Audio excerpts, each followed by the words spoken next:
ശ്രീലക്ഷ്മി അല്ലേ? കുറെ ആളുകൾക്ക് ശ്രീലക്ഷ്മി അറിയായിരിക്കും. പക്ഷെ ഞാൻ ചോദിക്കുന്നതേ, ഞാനൊരാൾക്ക് പറഞ്ഞു കൊടുക്കുകയാണെങ്കിൽ ശ്രീലക്ഷ്മി എങ്ങനെയാ പറഞ്ഞു കൊടുക്കണ്ടേ? നിങ്ങളെങ്ങനെയാണ് പറഞ്ഞു കൊടുക്കുന്നതെന്നാണോ അതോ ഞാൻ ആഗ്രഹിക്കുന്ന എങ്ങനെയാണെന്നാണോ? അതെ, രണ്ടും പറയാം. എന്നെ സാധാരണ എല്ലാവരും പറഞ്ഞു കൊടുക്കുന്നത് മറ്റേ ഫേസ്ബുക്കിലൊക്കെ ഉള്ള ചേച്ചിയില്ലേ, ലൈവിലൊക്കെ വന്ന് തെറി വിളിക്കുന്ന ചേച്ചി, അങ്ങനെയാണ് എന്നെ എല്ലാവരും പറഞ്ഞു കൊടുക്കാറുള്ളത്. ഫേസ്ബുക്കിലുള്ള ചേച്ചി എന്ന് പറഞ്ഞാൽ ചിലപ്പോൾ മനസ്സിലാവുന്നുണ്ടാവില്ല. അപ്പോൾ ഇങ്ങനെ പറയും, ലൈവ് വന്ന് തെറി വിളിക്കുന്ന ചേച്ചിയില്ലേ മറ്റേ ചേച്ചി. അപ്പം നാഗ അങ്ങനത്തെ ഒക്കെ ചേച്ചിമാരല്ലേ, അതുപോലത്തെ നാഗ, ഹെലൻ ഓഫ് സ്പാർട്ട, അതിൽ ഒരാൾ. അങ്ങനെയാണ് സാധാരണ എല്ലാവരും എന്നെ ഇൻട്രൊഡ്യൂസ് ചെയ്ത് മറ്റുള്ളവർക്ക് കൊടുക്കാറുള്ളത്. ഞാൻ കേട്ടിട്ടുണ്ട്, കേൾക്കാതെ എനിക്കറിയാം. അല്ല, ഞാൻ സ്വന്തമായിട്ട് എന്നെ ഐഡൻറ്റിഫൈ ചെയ്യാൻ ആഗ്രഹിക്കുന്നത് ശ്രീലക്ഷ്മി അറയ്ക്കൽ ടീച്ചറാണ്, അല്ലെങ്കിൽ ആക്ടിവിസ്റ്റ്, ഫെമിനിസ്റ്റ്, ഇങ്ങനെയൊക്കെ അറിയപ്പെടാനാണ് എനിക്കിഷ്ടം. ശ്രീലക്ഷ്മി അറയ്ക്കൽ നമുക്ക് ഓരോന്നായിട്ട് എടുക്കാം അല്ലേ? ആദ്യം ടീച്ചറാണ്. എന്തിന്റെ ടീച്ചറാ? ഞാൻ ഫിസിക്സ് ടീച്ചർ. ശരിക്കും എന്താ പഠിച്ചത്? എന്തായാലും ആ ഒരു ജേണി പറയോ, ടീച്ചറായ ജേണി. ടീച്ചറായ ജേണി എന്ന് പറയുന്നത്, ഞാൻ എൻ്റെ ചെറുപ്പത്തിൽ ഭയങ്കര പഠിപ്പിച്ചായിരുന്നു. അത് കഴിഞ്ഞ് നവോദയ പോയി, നവോദയ സ്കൂളിൽ. അപ്പം ഞാൻ ഒരു പഠിപ്പിച്ചല്ലാതായി മാറി. അവിടെ ഇംഗ്ലീഷ് മീഡിയം ആയതുകൊണ്ട് മലയാളം മീഡിയത്തിൽ ഭയങ്കര പഠിപ്പിച്ചായിരുന്നു. അവിടെ നേരെ ഇംഗ്ലീഷ് മീഡിയത്തിൽ പോയപ്പോഴത്തേക്കും പഠിപ്പിച്ചല്ല. അങ്ങനെ പിന്നെ നവോദയയിലാണ് എനിക്ക് തോന്നുന്നത് ഈ ഇന്ത്യയിലെ തന്നെ ഏറ്റവും കൂതറ ടീച്ചേഴ്സ് ഉള്ളതെന്നാണ് എനിക്ക് തോന്നുന്നത്. ഭയങ്കര മോശമാണ്. ഇന്ത്യയിലെ ഏറ്റവും സൂയിസൈഡുകൾ നടക്കുന്ന വൺ ഓഫ് ദ സ്കൂളാണ് നവോദയ സ്കൂള്. അപ്പം എനിക്ക് അവിടെ നിന്നാണ് എനിക്ക് എങ്ങനെ ഒരു ടീച്ചർ എങ്ങനെ ആവരുത് എന്ന് എനിക്ക് മനസ്സിലായത്.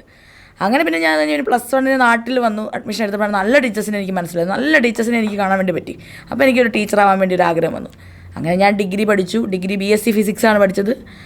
നാട്ടിൽ തന്നെയാണ് പഠിച്ചത്, കണ്ണൂർ MG കോളേജ് ഇരിട്ടി. പിന്നെ ഞാൻ PG ചെയ്യാൻ വേണ്ടി മാറിവാൻഡസിൽ വന്നു. പിന്നെ അവിടുന്ന് പിന്നെ B.Ed പഠിച്ചു. പിന്നെ ഒരു സ്കൂളിൽ കുറച്ച് കാലം വർക്ക് ചെയ്തു. എൻ്റെ പ്രിൻസിപ്പിൾസും അവിടുത്തെ പ്രിൻസിപ്പാളും തമ്മിൽ ചേരാത്തതുകൊണ്ട് രാജിവെച്ചു. ഒറ്റ വാക്കിൽ എന്താ പറയാ, വൈരുദ്ധ്യം എങ്ങനെയാ പറയാൻ പറ്റുക? എനിക്ക് കുറേ പ്രിൻസിപ്പിൾസ് ഉണ്ടല്ലോ, അവിടുത്തെ പ്രിൻസിപ്പാളിന് കുറേ റൂളുകളും കുറേ ഉടായ്പ പരിപാടികളും ഉണ്ട്. അത് ചേരില്ല. അപ്പം നമുക്കതൊരു കഥ പറയാൻ പറ്റുമോ? കഥ എന്ന് പറഞ്ഞാൽ അതൊക്കെ ഭയങ്കര വിവാദമായിട്ടുള്ള വിഷയങ്ങളായി മാറും. അത് എന്താ പറയുക, ട്രൈബൽ വകുപ്പിന് കീഴിലുള്ള, പട്ടികജാതി പട്ടികവർഗ വകുപ്പിന് കീഴിലുള്ള ഒരു റെസിഡൻഷ്യൽ സ്കൂളിലാണ് ഞാൻ പഠിപ്പിച്ചത്. അപ്പോൾ ഞാൻ അങ്ങോട്ട് പഠിപ്പിക്കാൻ ചെന്നപ്പം എന്നെ ആൾക്ക് അറിയത്തില്ലായിരുന്നു അവിടുത്തെ പ്രിൻസിപ്പളിന്. അപ്പോഴത്തേക്കും അവിടുത്തെ കുറച്ച് ടീച്ചേഴ്സൊക്കെ കാണിച്ചു കൊടുത്തത് മറ്റേ തെറി വിളിക്കുന്ന അപ്പോൾ നമ്മുടെ സ്കൂൾ സിസ്റ്റത്തിൽ പറ്റില്ലല്ലോ, കാരണം ഇത് ഇത്രയും മോശപ്പെട്ട ഒരു സ്ത്രീ. അങ്ങനെ ഞാൻ ഒരു പരിപാടിക്കും പോയില്ല, കാരണം എനിക്കറിയാം എനിക്ക് ഈ ജോലി വളരെ അത്യാവശ്യമാണ് ഫിനാൻഷ്യലി. പിന്നെ എനിക്ക് സ്കൂളിൽ പഠിപ്പിക്കണം അത്ര ആഗ്രഹമാണ്. അത് MRS സ്കൂളിലാണ് ഞാൻ പഠിപ്പിച്ചത്. അപ്പോൾ എനിക്ക് ഭയങ്കര ആഗ്രഹമാണ്, അതായത് ട്രൈബൽ കുട്ടികളെ പഠിപ്പിക്കണം ഭയങ്കര ആഗ്രഹം. അങ്ങനെ ഞാൻ പോയതാണ്. ഞാൻ ടീച്ചിങ് പ്രാക്ടീസ് MRS സ്കൂളിലാണ് ചെയ്തത്, വേറൊരു MRS സ്കൂളിൽ. അങ്ങനെ പിന്നെ എനിക്ക് മനസ്സിലായി അവിടെ നിന്നിട്ടുണ്ടെങ്കിൽ ഈ പിള്ളേരെ കൊണ്ട് ഇവർ കള്ളക്കേസ് കൊടുപ്പിക്കുക. അങ്ങനെ ഞാനിപ്പോൾ ഈ പുള്ളിക്കാരത്തിനെ പറ്റി ഒന്ന് അന്വേഷിച്ചു, ഈ ഒരു പ്രിൻസിപ്പളിനെ പറ്റി. അപ്പോൾ ഇതിനു മുമ്പ് പഠിപ്പിച്ച സ്കൂളിൽ ഇതുപോലെ ഫേക്ക് പോക്സോ കേസ് കൊടുത്തിട്ട് ഒരു അധ്യാപകന് അങ്ങനെ പ്രശ്നം അങ്ങനെ ഉണ്ട്. അങ്ങനെയൊക്കെ അപ്പോൾ ഇവർ ഫുൾ ഉടായ്പിൻ്റെ ആളാണ്, കുരുട്ടുബുദ്ധിയാണെന്നൊക്കെ എനിക്ക് മനസ്സിലായി. അങ്ങനെ പിന്നെ ഞാൻ വിചാരിച്ചപ്പോൾ ഞാൻ പേടിച്ചു. അപ്പം ഞാൻ അമ്മേനെ കൂടെ വിളിച്ചു പറഞ്ഞപ്പോൾ അമ്മ പറഞ്ഞു, അയ്യോ കൊച്ചെ എങ്ങും പോരെ, ഇതൊന്നും വേണ്ട, നമുക്ക് ജോലി വേണ്ട. അപ്പം ശ്രീലക്ഷ്മി അറയ്ക്കൽ എന്ന് പറയുന്നൊരു വ്യക്തി പോക്സോ കേസിൽ അത് ഫേക്കാണോ ഒറിജിനലാണോ എന്ന് ആരും അന്വേഷിക്കില്ല. അപ്പോൾ പോക്സോ കേസ് എന്ന് പറയുകയാണെങ്കിൽ അതിനകത്തൊരു കുട്ടിയുടെ മൊഴി മാത്രം മതി. അപ്പം പിന്നെ നേരെ ജയിലിലേക്കാണ് പോകുന്നത്. അപ്പം ഞാൻ അവിടെ എങ്ങനെയാണ് ഈ മീഡിയ സൈനെ കാണുന്നുണ്ടാവുക? ഓൾറെഡി സെക്സിനെ പറ്റി പറഞ്ഞ് കടിമൂത്തിരിക്കുന്ന അങ്ങനെയാണല്ലോ എന്നെ പറ്റി ആൾക്കാർ കാണുന്നത്. സെക്സിനെ പറ്റി പറയുന്ന അതെന്തായാലും ശരിയായിരിക്കും. അപ്പം എനിക്ക് മനസ്സിലായി ഞാനത് ഇങ്ങനെ ഇപ്പം ഒരു കേസ് വന്നാൽ നമുക്ക് ശരിയാണോ തെറ്റാണോ തെളിയിക്കാൻ പറ്റില്ല. ഇപ്പം ഞാൻ പ്രൈവറ്റ് ട്യൂഷൻസ് എടുത്താണ് നിൽക്കുന്നത്. അപ്പം അങ്ങനെ ഒരു കേസ് വന്നാൽ തന്നെ പ്രൈവറ്റ് ട്യൂഷൻസിനെയും കൂടെ ബാധിക്കും, ജീവിതത്തെ ബാധിക്കും. പിന്നെ അത് ആൾക്കാർക്ക് പറഞ്ഞ് മനസ്സിലാക്കാൻ വേണ്ടി പറ്റില്ലല്ലോ. നമ്മുടെ സമൂഹം അങ്ങനെയല്ലേ കാണുന്നത്. അത്തരത്തിലൊരു സമൂഹം അത് വളർന്നിട്ടില്ലല്ലോ, പെണ്ണുങ്ങൾ സെക്സിനെ പറ്റി സംസാരിക്കുന്നത് അങ്ങനെ അക്സെപ്റ്റ് ചെയ്യാൻ വേണ്ടിയിട്ട്. അപ്പം ഞാൻ എന്ത് ചെയ്തു, നൈസായിട്ട് അവിടുന്ന് രാജിവെച്ചു. അതാണ് ഞാൻ പറഞ്ഞത്, അവിടുത്തെ പ്രിൻസിപ്പളും അവിടുത്തെ പ്രിൻസിപ്പാളും എൻ്റെ പ്രിൻസിപ്പിൾസും തമ്മിൽ ചേരില്ല എന്നുള്ളത്. അങ്ങനെ ഞാനത് നൈസായിട്ടങ്ങ് പറയും. ഞാൻ അതിനുശേഷം അവിടെ നിന്ന് വന്നതിന് ശേഷം ഭയങ്കരമായിട്ടുള്ള എന്താ പറയുക, ഡിപ്രഷൻ എനിക്ക് പറയാമെന്നല്ല, ഭയങ്കര സങ്കടത്തിലേക്ക് പോയി. ഒരു 2 ആഴ്ച ഞാൻ ബെഡിൽ തന്നെ കിടക്കുമായിരുന്നു. അങ്ങനെയൊക്കെ അതിന് ഞാൻ ഒരുപാട് കഷ്ടപ്പെട്ടാണ് ഒന്ന് റിക്കവർ ചെയ്തത്. കാരണം നമ്മളൊന്നും ചെയ്യാതെ ഒരു തെറ്റുകാരി എന്നുള്ള ഒരു ആരോപണം വരുമ്പം നമുക്ക് ഭയങ്കരമായിട്ടൊന്നും താങ്ങാൻ പറ്റത്തില്ല. നമുക്ക് എന്താ പറയുക, നമ്മളങ്ങനെ കൊടുക്കുന്ന സ്ഥലത്തൊന്നും നിൽക്കാൻ വേണ്ടി പറ്റുമല്ലോ. എന്നിട്ട് ഇപ്പം ശരിക്കും എന്താ ചെയ്യണം? ഇപ്പം പ്രൈവറ്റായിട്ട് ട്യൂഷൻ വീടുകളിൽ പോയിട്ട് ട്യൂഷൻ എടുക്കും. +1 +2 ഫിസിക്സ് ആണ് കൂടുതൽ എടുക്കുന്നത്. അപ്പം നമുക്ക് പെർ അവർ ഇത്ര ഫീസ് 500 750 അങ്ങനെ ഓരോ സിലബസിന് അനുസരിച്ച്. സന്തോഷം. സന്തോഷം. ട്യൂഷൻസ് കുറേ ഉണ്ടെങ്കിൽ നമുക്ക് സന്തോഷമാണ്. ചില സമയത്ത് ഈ വെക്കേഷനൊക്കെ സമയമാകുമ്പം ഒരു ഗ്യാപ്പ് ഉണ്ടാവും, അപ്പം കുറച്ച് സാമ്പത്തിക ബുദ്ധിമുട്ടിലേക്കൊക്കെ പോകും. അടുത്ത ചോദ്യം, ആദ്യം പറഞ്ഞത് ടീച്ചറാണെന്നുള്ള, രണ്ടാമത്തെ വിഷയം ആക്ടിവിസ്റ്റ് ആണെന്നല്ലേ. എന്താണ് ശ്രീലക്ഷ്മി ആക്ടിവിസ്റ്റ്? ആക്ടിവിസ്റ്റ് എന്ന് പറഞ്ഞാൽ എനിക്ക് തോന്നുന്നത്, എനിക്ക് ആ പേര് ചില ആൾക്കാരൊക്കെ ഇപ്പം ചാനൽ ചർച്ചയിൽ വിളിക്കും, അല്ലെങ്കിൽ യൂട്യൂബ് ഇന്റർവ്യൂവിന് വിളിക്കും. അപ്പോൾ ഇവർ എന്നോട് ചോദിക്കും ഫെമിനിസ്റ്റ് എന്ന് എഴുതണോ ആക്ടിവിസ്റ്റ് എന്ന് എഴുതണോ. ഞാൻ ഭയങ്കരമായ ആക്ടിവിസ്റ്റോ ഫെമിനിസ്റ്റോ അങ്ങനെ ചെയ്തിട്ടുള്ളൂ അത്രയൊന്നും എനിക്ക് അറിയത്തില്ല. അപ്പം ഞാൻ എന്തെങ്കിലും ഇട്ടോ, ഇവർ വിളിക്കുമ്പോൾ ഇവരെന്തോ കാര്യം കൊണ്ടാണ് വിളിക്കുന്നത്. അപ്പോൾ ആക്ടിവിസ്റ്റ് എങ്കിൽ ആക്ടിവിസ്റ്റ്. ചിലപ്പോൾ കുറേ സമരങ്ങളിലൊക്കെ പങ്കെടുത്തുകൊണ്ടൊക്കെ ആയിരിക്കാം. ഞാൻ പക്ഷേ ഭയങ്കരമായിട്ടുള്ള വലിയ ആക്ടിവിസ്റ്റ് ഒന്നുമല്ല. കാരണം ഒരു കാര്യങ്ങളിലേക്ക് നമ്മൾ ഇറങ്ങിച്ചെന്ന് അത്രയും പ്രവർത്തിച്ചിട്ടില്ലല്ലോ ഭയങ്കരമായിട്ട്. ഭയങ്കര സമരങ്ങളിലൊക്കെ നമ്മുടെ ജീവിതം പണയം വെച്ച്. പിന്നെ എങ്ങനെ ആക്ടിവിസ്റ്റ്? അതാണ് നമ്മൾ. ഇപ്പം ഞാൻ ചോദിക്കട്ടെ, ഇപ്പം കുറേ ആൾക്കാർക്ക് ഒരു ടാഗ് ഇല്ല. അപ്പം നമ്മൾ ചാനൽ ചർച്ചയ്ക്ക് പോകുമ്പോൾ രാഷ്ട്രീയ നിരീക്ഷകൻ അങ്ങനെയൊക്കെ പറയൂലേ, അതേപോലെ ആക്ടിവിസ്റ്റ് പറഞ്ഞാൽ എന്നാ ആക്ടിവിസ്റ്റ് എങ്കിൽ ആക്ടിവിസ്റ്റ്. യഥാർത്ഥ ആക്ടിവിസ്റ്റ് ആയിട്ട് പിന്നെ ശ്രീലക്ഷ്മി എങ്ങനെ നോക്കി കാണുന്നത്? ശ്രീലക്ഷ്മിയുടെ കണ്ണിൽ ആക്ടിവിസ്റ്റ് എന്താ? യഥാർത്ഥ ആക്ടിവിസ്റ്റ് എന്ന് പറഞ്ഞിട്ടുണ്ടെങ്കിൽ ഫുൾ ടൈം നമ്മൾ ഇതിനു വേണ്ടി നിൽക്കണം. എന്തെങ്കിലും ഒരു കാര്യത്തിന് വേണ്ടിയിട്ടാണെങ്കിലും ആ കാര്യത്തിന് വേണ്ടി ഫുൾ ടൈം നമ്മളുടെ ജീവിതവും എല്ലാം മാറ്റിവെച്ച്, നമ്മളുടെ സന്തോഷവും അതെല്ലാം മാറ്റിവെച്ച് അതിനു വേണ്ടി തന്നെ നിൽക്കണം. നമുക്കതിനൊരു ബെനിഫിറ്റ് ഉണ്ട്. നമ്മളുടെ അൾട്ടിമേറ്റ് ആയിട്ടുള്ള ലക്ഷ്യം എന്ന് പറഞ്ഞിട്ടുണ്ടെങ്കിൽ ആ ഒരു വിഷയത്തിൻ്റെ അപ്ലിഫ്റ്റ്മെൻ്റ് ആയിരിക്കണം, അല്ലാതെ നമ്മുടെ അപ്ലിഫ്റ്റ്മെൻറ്റ് ആയിരിക്കരുത്. ഇത് നമ്മുടെ പേഴ്സണൽ ടൈമിൽ പോകുന്നുണ്ട് അങ്ങനെ. അതിൽ ഞാനൊരു വാദത്തിന് വേണ്ടി ചോദിക്കട്ടെ, പൊതുവേ ആക്ടിവിസ്റ്റുകൾ അല്ലെങ്കിൽ ഫെമിനിസ്റ്റുകൾക്കെതിരെയുള്ള ഒരു ആരോപണം എന്താ വെച്ചാൽ ഇവർ ഫേമസ് ആകാൻ കളിക്കുന്ന കളിയാണെന്നുള്ളത്. എന്തെങ്കിലും ആ ഒരു വിഷയം വന്നു എന്നാൽ ശ്രീലക്ഷ്മി എഴുതിയോ? ഇല്ല, ശ്രീലക്ഷ്മി എഴുതിയില്ല, അയ്യോ പ്രശ്നമായി. ഇങ്ങനെ എപ്പോഴെങ്കിലും തോന്നിയിട്ടുണ്ട് ഇത്ര ആക്ടിവിസ്റ്റുകൾ അറിയോ? എനിക്ക് അങ്ങനെ തോന്നിയിട്ടുണ്ട്. ഇപ്പം അത് പക്ഷേ പല പല ഡയമെൻഷൻ ഉണ്ട് ഓരോ കാര്യങ്ങൾക്കും. ഇപ്പം തന്നെ ഇന്നിപ്പം VT ബൽറാമിൻ്റെയും ഒരു മാധ്യമപ്രവർത്തകൻ തമ്മിലൊരു പ്രശ്നം വന്നു. പക്ഷേ സംഭവം എന്ന് പറഞ്ഞാൽ ഞാൻ ട്രാവലിലായിരുന്നു, അതുകൊണ്ട് ഞാനത് ഇങ്ങനെ കാണുന്നുണ്ട്. പക്ഷേ അതിനെപ്പറ്റി ഡീപ്പായിട്ട് എനിക്ക് അറിയത്തില്ല. അപ്പോൾ എല്ലാ കാര്യത്തെപ്പറ്റി എഴുതുന്ന ഞാൻ ഇതിനെപ്പറ്റി എഴുതിയിട്ടില്ല. അപ്പോൾ അത് ആൾക്കാർ പറയും എല്ലാ കാര്യത്തെപ്പറ്റി അവൾ എഴുതുന്നല്ലേ, ഇതിനെപ്പറ്റി എഴുതുന്നില്ല. പക്ഷേ ഇതിൻ്റെ റിയൽ റീസൺ എന്ന് പറഞ്ഞാൽ ഞാൻ ട്രാവലിലായിരുന്നു, അതുകൊണ്ട് എനിക്ക് ശ്രദ്ധിക്കാൻ വേണ്ടി പറ്റിയില്ല. പക്ഷെ ആളുകൾ വായിക്കുക VT ബൽറാമിനെ നിങ്ങൾ മനഃപൂർവ്വം അവോയ്ഡ് ചെയ്തിരിക്കുന്നു. ചില ഇപ്പം കോൺഗ്രസ് അവരെ വിചാരിക്കുന്നത് ഇവള് ഒരു അന്തം കമ്മി സപ്പോർട്ടർ, അതുകൊണ്ട് ഇവള് കമ്മ്യൂണിസ്റ്റുകാർ പറഞ്ഞപ്പം അവർക്കെതിരെ പറഞ്ഞില്ല. പക്ഷെ നമുക്കത് ഡീറ്റെയിൽ ആയിട്ട് നമ്മളിപ്പം ഈ ട്രാവലിംഗ് ആയതുകൊണ്ട് നമുക്ക് അറിയുന്നില്ല അതിനെ പറ്റിയിട്ട്. അതൊരു ഡയമെൻഷനാണ്. പിന്നെ ചില ആൾക്കാർ മനഃപൂർവ്വം തന്നെ ചില വിഷയങ്ങൾ സെലക്റ്റീവായിട്ട് എഴുതുന്ന ആൾക്കാരുണ്ട്. അതിപ്പോൾ ആക്ടിവിസ്റ്റുകൾ എടുത്ത് നോക്കുവാണെങ്കിലും കുറേ CPM-ന്റെ കുറച്ച് ആക്ടിവിസ്റ്റുകൾ, പിന്നെ കോൺഗ്രസ്സുകാരുടെ കുറച്ച് ആക്ടിവിസ്റ്റുകൾ, ഇതിലൊന്നും പറയാതെ വേറെ കുറേ ആക്ടിവിസ്റ്റുകൾ, അങ്ങനെ ഓരോരോ ഗ്യാങ് ആണല്ലോ. എനിക്ക് മനസ്സിലായി. ഞാൻ അതിന്റെ വേറൊരു കോമഡി വെച്ചോട്ടെ. ഞാൻ എടുത്ത് ഏറ്റവും രസമായിട്ട് പിന്നെ ശ്രീലക്ഷ്മി അറക്കൽ എഴുതിയത് വേടന്റെ വിഷയത്തിലായിരുന്നു. വിവാദം ഒരിക്കലുമല്ല, ഈ വിവാദം നമ്മൾ ഓൾറെഡി തീർന്നതാണ്. പക്ഷെ നിങ്ങൾ വേടന്റെ വിഷയങ്ങൾ എഴുതുമ്പോഴൊക്കെ വളരെ നിങ്ങൾക്കത് അറിയാവുന്ന ധൈര്യത്തിൽ എഴുതുന്നുണ്ടല്ലോ. മാത്രമല്ല നിങ്ങൾ ഒരു പക്ഷത്ത് ഫെമിനിസ്റ്റ് ആവുകയും മറ്റൊരു പക്ഷത്ത് വേടന്റെ പക്ഷം ചേരുകയും ചെയ്യുന്ന പോലെ എനിക്ക് ഫീൽ ചെയ്തിട്ടുണ്ട്. സത്യം പറഞ്ഞാൽ നിങ്ങളൊരു വേടൻ ഫാനാണോ? വേടൻ ഫാനാണെന്ന് ചോദിച്ചാൽ ഇപ്പം നമ്മൾ ആ വ്യക്തികളെ അല്ല നമ്മൾ ആരാധിക്കുന്നത്. നമ്മൾ കൂടുതൽ അവർ മുന്നോട്ട് വെക്കുന്ന ആ ഒരു പൊളിറ്റിക്സിനെയാണ് ആരാധിക്കുന്നത്. ഞാനും എൻ്റെ ഒരു ഫ്രണ്ടും കൂടെ സംസാരിച്ച് ഒരു കാര്യത്തിൽ പറയുന്നുണ്ട്, ഇപ്പം നരേന്ദ്രമോദിക്കെതിരെ അല്ലെങ്കിൽ ഒരു സിസ്റ്റത്തിനെതിരെ ഭയങ്കരമായിട്ട് ഒരാൾ പൊരുതുവാണ്. ഓക്കെ, അപ്പോൾ അയാളിൽ നിന്ന് എനിക്കൊരു സെക്ഷൽ അബ്യൂസ് ഉണ്ടായി. അപ്പം ഞാൻ ഒരു സ്ഥലത്ത് പറഞ്ഞു, ഓക്കെ, അത് കഴിഞ്ഞ് നരേന്ദ്രമോദി സർക്കാർ അയാളെ പിടിച്ചുകൊണ്ട് പോയി. അയാൾ ഭയങ്കര ക്രൈസിസ് നിൽക്കുവാണ്. ഞാനൊരിക്കലും ആ സമയത്ത് എൻ്റെ എത്തിക്സ് പ്രകാരം ആ സെക്ഷൽ അബ്യൂസിനെ പിടിച്ചുകൊണ്ട് വരത്തില്ല. കാരണം എനിക്കുണ്ടായ പേഴ്സണൽ അനുഭവത്തെക്കാളും ഒരു സിസ്റ്റത്തിനെതിരെ ഫൈറ്റ് ചെയ്യുമ്പോൾ അയാളെ പിടിച്ചുകൊണ്ട് പോകുമ്പോൾ എനിക്ക് അയാളുടെ കൂടെ നിൽക്കേണ്ടത് ആ സിസ്റ്റത്തിന് വളരെ ഇമ്പോർട്ടൻ്റ് ആണ്. പക്ഷേ അത്ര ചെറിയൊരു കാര്യമാണ് സെക്ഷൽ അബ്യൂസ്. അല്ല, ചെറിയ കാര്യമൊന്നും ഞാൻ പറയുന്നില്ല. പിന്നെ അതിനകത്ത് തന്നെ ഇതിനകത്ത് വന്നതിനകത്തല്ല നമുക്ക് മനസ്സിലാക്കാം മാനിപ്പുലേറ്റഡ് കൺസെന്റ് എന്ന് പറയുന്നൊരു വാക്ക് അത് കൂടുതൽ ഉപയോഗിക്കൽ ഫെമിനിസ്റ്റുകളാണ്, അല്ലെങ്കിൽ കപട ഫെമിനിസ്റ്റുകളാണ്, അങ്ങനെ പറയാം. ഫെമിനിസ്റ്റ് വാക്ക് ഉപയോഗിക്കാൻ പറ്റുമോ അറിയില്ല. അതെന്താ ശരിക്കും? എനിക്ക് സത്യം പറഞ്ഞാൽ മാനിപ്പുലേറ്റഡ് കൺസെന്റ് എന്താണെന്ന് എനിക്ക് പേഴ്സണലി മനസ്സിലായിട്ടില്ല. ഞാൻ അങ്ങനത്തെ സാധനത്തിനകത്ത് വിശ്വസിക്കുന്നു. ഞാൻ സത്യമായിട്ട് മാനിപ്പുലേറ്റഡ് കൺസെന്റിനകത്ത് ഞാൻ പേഴ്സണലി വിശ്വസിക്കുന്നില്ല. വിശ്വസിക്കുന്നവർക്കൊക്കെ വിശ്വസിക്കാം, നാളെ എന്നെ തൊട്ട് ഫെമിനിസ്റ്റ് അല്ലാതാക്കാം, ഇവളാരാ എന്ത് വേണേലും പറയാം. പക്ഷേ ഞാനൊരു പേഴ്സണലി ഒരു വ്യക്തിയായിട്ട് ഞാൻ മാനിപ്പുലേറ്റഡ് കൺസെന്റ് എന്ന് പറയുന്ന സാധനത്തിനകത്ത് വിശ്വസിക്കുന്നില്ല. എന്തുകൊണ്ടെന്ന് പറഞ്ഞിട്ടുണ്ടെങ്കിൽ ഇപ്പം എൻ്റെ ഒരു ഞാൻ പേഴ്സണൽ അനുഭവത്തിൽ നിന്ന് പറയാം. ഇപ്പം ഞാൻ കുറേ പേരെ പ്രണയിച്ചിട്ടുണ്ട്, കുറച്ച് ആൾക്കാരുമായിട്ട് സെക്സ് ചെയ്തിട്ടുണ്ട്. അത് ചില ആൾക്കാരുമായിട്ട് വർഷങ്ങളോളം നീണ്ടുന്ന സെക്ഷൽ ബന്ധം അല്ലെങ്കിൽ ബന്ധമാണ്. ചില ആൾക്കാരുടെ ഒന്നോ രണ്ടോ പ്രാവശ്യമുള്ള സെക്ഷൽ ബന്ധമുണ്ട്. ചില ആൾക്കാരുടെ ഒരു പ്രാവശ്യം നീളുന്ന മതിയാക്കും. അപ്പം ഇതെല്ലാം ഞാൻ ഇപ്പം ഒരു പ്രാവശ്യം ഉള്ള സെക്ഷൽ ബന്ധമാണെങ്കിലും നമ്മൾ രണ്ടുപേരും കൊണ്ട് പോയിട്ട് എൻ്റെ സമ്മതമില്ലാതെ എന്നോട് സെക്സ് ചെയ്യാൻ വേണ്ടി പറ്റില്ലല്ലോ. കൺസെന്റ് ഉണ്ട്, മാനിപ്പുലേറ്റഡ് കൺസെന്റ്. അപ്പം ഞാൻ അതിനെ ഈ സെക്സ് ചെയ്യുന്നതിനെ വലിയൊരു ആ സമയത്ത് ഞാൻ സമ്മതിച്ചല്ലോ. പക്ഷെ എന്റെ ചോദ്യം നിങ്ങൾ ഞാൻ പറഞ്ഞു മുഴുവിച്ചില്ല, പറയട്ടെ അല്ലെങ്കിൽ ഇത്. അപ്പം ആ സമയത്ത് ഞാൻ സമ്മതിച്ചു. അപ്പം ഞാൻ ഇതിനെയൊക്കെ കാണുന്ന ഒരു ട്രയൽ ആൻഡ് എറർ പ്രോസസ് ആയിട്ടാ. ഞാൻ ഈ സെക്സിനെയും എല്ലാം ഒരു ട്രയൽ ആൻഡ് എറർ.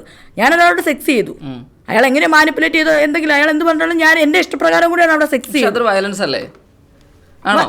മാനിപ്പുലേറ്റഡ് അതാണ് ഞാൻ പറഞ്ഞത്. മാനിപ്പുലേറ്റഡ് കൺസെന്റ് എന്ന് പറയുന്നത് എന്താണെന്ന് എനിക്ക് മനസ്സിലായിട്ടില്ല. ഞാൻ ഇതിന്റെ വാദം പറയാം. ശ്രീലക്ഷ്മി അറക്കലിനോട് പറയുന്നു, ശ്രീലക്ഷ്മി എനിക്ക് നിങ്ങൾ അഗാധമായ പ്രണയമാണ്, നിങ്ങളില്ലാതെ എനിക്ക് ജീവിക്കാൻ പറ്റില്ല എന്നൊക്കെ പറയുന്നു. എന്നിട്ട് നിങ്ങൾ എന്ത് ചെയ്യുന്നു, വരൂ നമുക്ക് കാശ്മീരിലേക്ക് യാത്ര പോകാന്ന് പറയുന്നു. നിങ്ങൾ ആ ഉന്മാദത്തിൽ നിങ്ങളെ ഫിസിക്കലി അവർ അബ്യൂസ് ചെയ്യുന്നു. എന്നിട്ട് നിങ്ങൾ പിന്നെ ബോധത്തിൽ നിന്ന് തിരിച്ചു വരുമ്പോൾ നിങ്ങൾക്ക് മനസ്സിലാവണം, അയ്യോ എന്ന ആള് എന്താ പറയാ ഉപദ്രവിച്ചു എന്ന് നിങ്ങൾക്ക് ഫീൽ ചെയ്യുന്നു. ഇതിന് നമുക്ക് മാനിപ്പുലേറ്റഡ് കൺസെന്റ് എന്ന് വിളിച്ചുകൂടെ? എന്റെ ഒരു വാദം കേട്ടോ. അങ്ങനെ വിളിക്കേണ്ടവർക്ക് വിളിക്കാം. പക്ഷെ ഞാൻ വിശ്വസിക്കുന്നില്ല ഈ സാധനത്തില്. ഞാൻ ആ സാധനത്തിനെ ഒരു ട്രയൽ ആൻഡ് എറർ പ്രോസസ് ആയിട്ട് കാണുന്നുള്ളൂ. ഞാൻ എന്റെ ലൈഫിൽ നടന്ന കാര്യം പറയുന്നത്. ഞാൻ ചില ആൾക്കാർ സെക്സ് ചെയ്തിട്ട് ഇതൊരു ഫ്ലോപ്പാന്ന് എനിക്ക് മനസ്സിലായിട്ടുണ്ട്. അന്ന് ആ സമയത്ത് ഞാൻ സമ്മതിച്ചല്ലോ സെക്സ് ചെയ്യാൻ. ആ സമയത്ത് ഞാൻ സമ്മതിച്ചോണ്ടാണല്ലോ. ഇപ്പൊ റേപ്പ് എന്ന് പറഞ്ഞാൽ എന്താ, എന്റെ സമ്മതം ഇല്ലാതെ എന്നെ വലിച്ചഴിച്ചോണ്ട് പോയിട്ട് എന്നെ റേപ്പ് ചെയ്യുന്നു. പക്ഷെ ഇവര് ഞാൻ അതിലെ പ്രശ്നമില്ലല്ലോ, വേടനെ ഇത് റേപ്പിസ്റ്റ് ആക്കിയല്ലോ വേടനെ.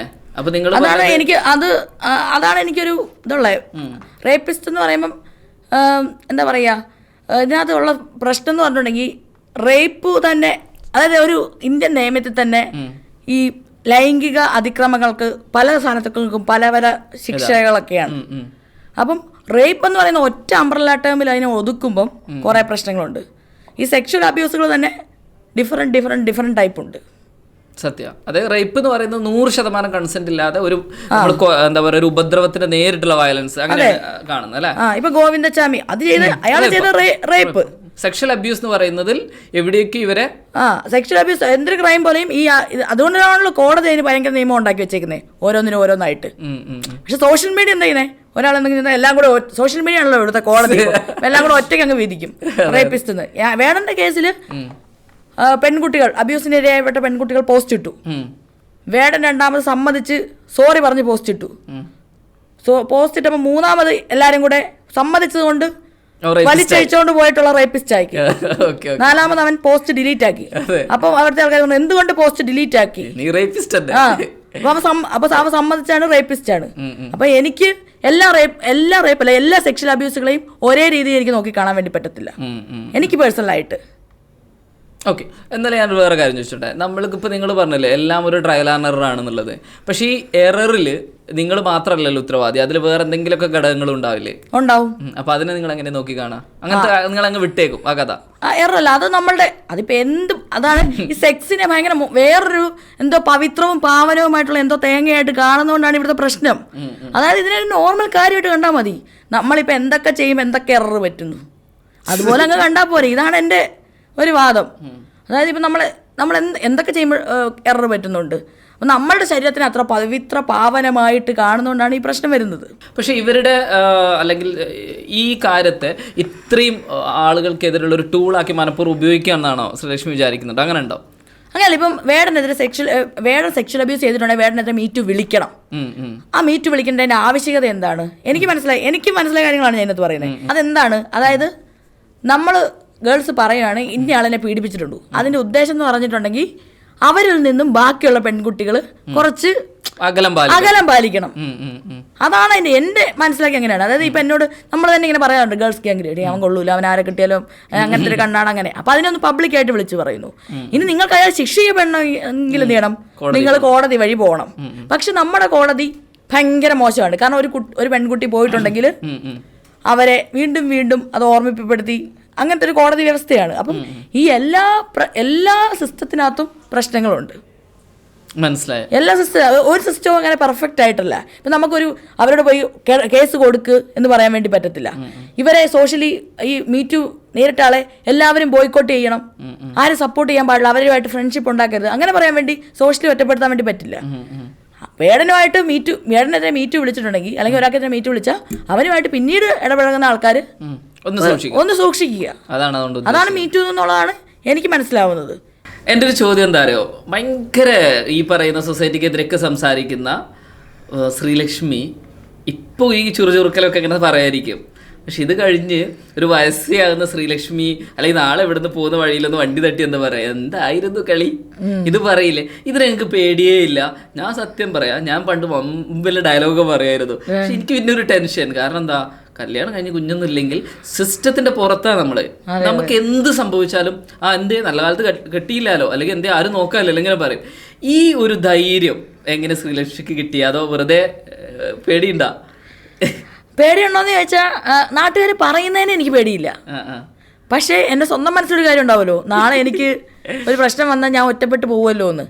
ആ പേടി എൻ്റെ ഉള്ളിലുണ്ട്. ഇപ്പം ഞാൻ നേരത്തെ എന്നോട് എല്ലാവരും ചോദിക്കും ഡ്രൈവിംഗ് പഠിക്കാൻ പോകുന്നു.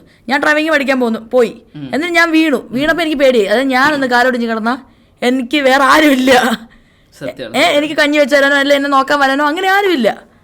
അപ്പോൾ അതുകൊണ്ട് ഞാൻ എന്ത് ചെയ്തു, എന്നെ ഡ്രൈവിംഗ് പഠനം അങ്ങ് ഉപേക്ഷിച്ചു. ഇതെന്ന് പറഞ്ഞാൽ ഇതൊക്കെ ഒരു റിസ്ക് എടുക്കലാണ്. സംഭവം എന്ന് പറഞ്ഞാൽ ഒരു കല്യാണ സിസ്റ്റത്തിലേക്ക് കയറിയിട്ടുള്ള റിസ്ക് എടുക്കൽ എൻ്റെ ലൈഫും എൻ്റെ അമ്മയുടെ ലൈഫ് വെച്ച് നോക്കുമ്പോഴും അത് വലിയൊരു റിസ്ക്കാണ്. ആ വലിയ റിസ്കിനേക്കാളും ചെറിയ റിസ്ക്കാണ് ഒറ്റയ്ക്ക് ജീവിക്കുക എന്നുള്ളത്. എന്നെ സംബന്ധിച്ച് എനിക്ക് പ്രസവിക്കാൻ പേടിയാ, വേദനിക്കുന്നതായിട്ടാ.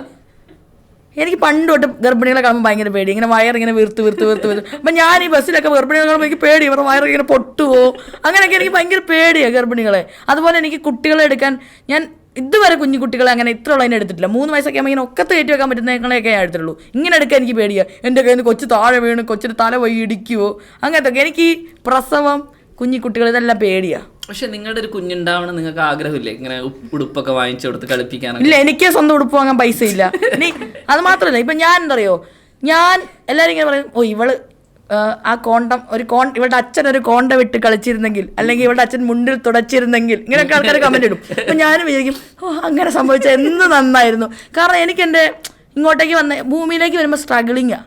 എല്ലാ മനുഷ്യർക്കും സ്ട്രഗിളിങ്ങാണ്. എനിക്ക് സ്ട്രഗിളിംഗ് ഒന്നും ചെയ്യാൻ ഇഷ്ടമല്ല. എനിക്കിങ്ങനെ എവിടെ ഒരു കംഫർട്ട്, എനിക്കതാണ് ഭയങ്കര ഇഷ്ടം. എല്ലാം ഇങ്ങനെ എത്ര കാലം അല്ല എനിക്ക് ഞാൻ പറഞ്ഞ വന്ന കാര്യം എന്ന് പറഞ്ഞാൽ, ഞാൻ എൻ്റെ ഇഷ്ടമില്ലാതെ ഉണ്ടായ ഒരാളാണ്. ഞാൻ എങ്ങനെയോ ഉണ്ടായി. ഞാൻ ഉണ്ടായത് കാരണം ഞാൻ സ്ട്രഗിൾ ചെയ്യുന്നു. എങ്ങനെയെങ്കിലും ഒന്ന് മരിച്ചാൽ മതി. കാരണം എന്താണെന്ന് വെച്ചാൽ സ്വന്തമായിട്ട് എനിക്ക് മരിക്കാനുള്ള ധൈര്യമോ അതിനുള്ളൊന്നും എനിക്ക് ഇല്ല. ഞാൻ മരിക്കുന്നതോടെ എൻ്റെ അത് അവിടെ തീരണം. ഞാൻ ഇനി ഒരു പുതിയ കുട്ടീനെ ഉണ്ടാക്കിയിട്ട് എൻ്റെ ഞാൻ വെച്ചത് എൻ്റെ ഒറ്റയ്ക്കുള്ള തോട്ടാണ്. ഞാൻ പിന്നെ ഇത് അന്വേഷിച്ച് പോയപ്പോൾ ഇതിന് ശരിക്കും ഇംഗ്ലീഷിൽ വാക്കൊക്കെ ഉണ്ട്, ജനറേഷണൽ ട്രോമ. അതാണ് ഇതിൻ്റെ വാക്ക്. എൻ്റെ ജനറേഷണൽ ട്രോമ ഞാൻ ഇനി അടുത്ത ജനറേഷനിലേക്ക് കൊടുക്കാൻ വേണ്ടി താല്പര്യപ്പെടുന്നില്ല. പക്ഷെ ഞാൻ ചോദിക്കട്ടെ ശ്രീലക്ഷ്മി, ഇതേപോലെ ചിന്തിക്കുന്ന ചില ആളുകൾ മാറ്റി പറയുന്നത് ഞാൻ കേട്ടിട്ടുണ്ട്. അവർ പറയുന്നത്, ഞാൻ ലൈഫിൽ സ്ട്രഗിൾ ചെയ്തിട്ടുണ്ട്, അതുകൊണ്ട് എനിക്കറിയാം എങ്ങനെ ഒരു അമ്മയാവണം, എങ്ങനെ ഒരു പാരന്റ് ആവണം, എങ്ങനെ ഒരു കുഞ്ഞിനെ വളർത്തണം എന്ന് എനിക്കറിയാം. അപ്പോൾ ശ്രീലക്ഷ്മി ജീവിതത്തിൽ നിന്ന് പഠിച്ച്, ശ്രീലക്ഷ്മി അനുഭവിച്ച പ്രശ്നത്തിൽ നിന്ന് നിങ്ങൾക്കൊരു നല്ല അമ്മയാവാനുള്ള ഓപ്ഷനും കൂടി ഇല്ലേ? ഞാൻ അതിന് നമുക്ക് ഒരു കുഞ്ഞിനെ വളർത്തുക എന്ന് പറഞ്ഞിട്ടുണ്ടെങ്കിൽ ഫിനാൻഷ്യലി നമ്മൾ കുറച്ച് സെറ്റായിരിക്കണം, പിന്നെ ഇമോഷണലി നമ്മൾ സെറ്റായിരിക്കണം. അത് ഞാൻ ഓക്കെയാണ്, ഇമോഷണലി ഞാൻ സെറ്റാണ്. പൈസ ഇല്ലാത്ത എന്തോരം പേര് കുഞ്ഞിനെ വളർത്തുന്നത്? അത് എനിക്ക് അവരോട് താല്പര്യമില്ല. എന്താണ് ഒരു കുഞ്ഞിനെ വളർത്താൻ എത്ര പൈസ? കുഞ്ഞിനെ വളർത്താൻ പൈസ വേണം. ഞാൻ എൻ്റെ ചെറുപ്പത്തിൽ കൊതിച്ചിട്ടുണ്ട് ഒരു ബലൂൺ കിട്ടാൻ വേണ്ടിയിട്ട്. ചിലപ്പോൾ ഞാൻ ഒരു പൈസക്കാരിയായി മാറിയാൽ ഞാൻ ചിലപ്പോൾ കുട്ടീനെ ഉണ്ടാക്കുമായിരിക്കും, പറയാൻ പറ്റത്തില്ല. പിന്നെ ആ വഴി നോക്കിക്കൂടെ പൈസക്കാരിയാവാൻ നമുക്ക് നമ്മളുടെ ചില ഇപ്പം പൈസക്കാരി എങ്ങനെയാവും അതറിയത്തില്ലല്ലോ. മടി കാരണമല്ല, നമ്മൾ പണിയെടുക്കുന്നുണ്ട്. രാവിലെ 5 മണിക്ക് എണീറ്റ് പോയി ട്യൂഷൻ എടുക്കുന്നുണ്ട്. അത് കഴിഞ്ഞ് നടുക്ക് പോയി കോളേജിൽ പോകുന്നുണ്ട്. അത് കഴിഞ്ഞ് വൈകുന്നേരം നേരെ ട്യൂഷനിലേക്കാണ് പോകുന്നത്. ഇപ്പോഴും ട്യൂഷൻ എടുക്കുന്നുണ്ട്. എത്ര രൂപ വേണം ശ്രീലക്ഷ്മിക്ക് കുഞ്ഞിനെ പ്രസവിക്കണമെങ്കിൽ? എത്ര രൂപ കിട്ടിയ മുതൽ നിങ്ങൾക്ക് ഒരു കുഞ്ഞിനെ? ഇത് രസമുള്ള ചോദ്യം. കാരണം ഞാനിവിടെ ഒരു വകയില്ലാത്തവര് മനോഹരമായിട്ട് അവരെ മക്കളെ നോക്കുന്നത് കാണുമ്പോൾ നിങ്ങൾ ഇത്ര രൂപ ഒരു മാസം, ഒരു 50,000 രൂപ വരുമാനം ഉണ്ടെങ്കിൽ ധൈര്യം ഉണ്ടോ? ഇല്ല, ധൈര്യമില്ല. എത്ര രൂപ? ഒരു 2.5 ലക്ഷം രൂപ ഉണ്ടെങ്കിൽ കൊച്ചിനെ ഉണ്ടാക്കാൻ ഓക്കെയാണ്. ഇതൊക്കെ ഇപ്പൊ നടക്കുന്ന കാര്യമാണ്. 2.5 ലക്ഷം രൂപ ഓക്കെ. ഇപ്പൊ ഞാൻ എൻ്റെ അത് മാത്രമല്ല, എൻ്റെ അമ്മ എന്നെ ഒറ്റയ്ക്കാണ് വളർത്തിക്കൊണ്ട് വന്നത്. എനിക്ക് ഈ ആണുങ്ങളെ പേടിയാ. എനിക്ക് ആണുങ്ങളെ ഭയങ്കര പേടിയാ. എൻ്റെ ഫാമിലി ബാക്ക്ഗ്രൗണ്ട്, എൻ്റെ അച്ഛൻ ഒരു വിവാഹ തട്ടിപ്പുകാരനായിരുന്നു.